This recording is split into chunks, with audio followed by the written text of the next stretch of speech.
পেঁয়াজ কাটার সময় পাশে একটি মোমবাতি জ্বালিয়ে রাখলে চোখে ঝাঁজ লাগবে না। প্রচুর মশা, লেবুতে লবঙ্গ গেঁথে ঘরে রাখুন। দুধ পানের পর পানি পান করবেন না, এতে অ্যাসিডিটির সমস্যা দেখা দিতে পারে। হাসি আটকানোর চেষ্টা করবেন না, এর ফলে মাথা ব্যথা তৈরি হতে পারে। প্লাস্টিকের বক্সে খাবার সংরক্ষণ করবেন না, এতে খাবারের মান নষ্ট হয়ে যায়। খাবার খাওয়ার পরপরই ব্রাশ করবেন না, এতে দাঁতের এনামেল ক্ষয় হয়ে দাঁতে শিরশির তৈরি হতে পারে। সপ্তাহে ২-৩ দিনের বেশি অ্যান্টিব্যাকটেরিয়াল সাবান ব্যবহার করা উচিত নয়।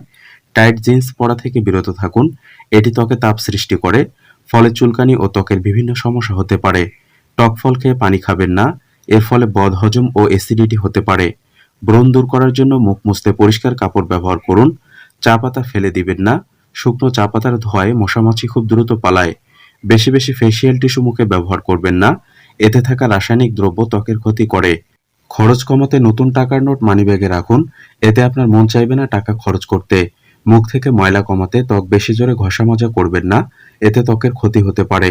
হাত থেকে মাছের গন্ধ দূর করতে ২ হাতে ভালোভাবে লেবুর রস মেখে নিন।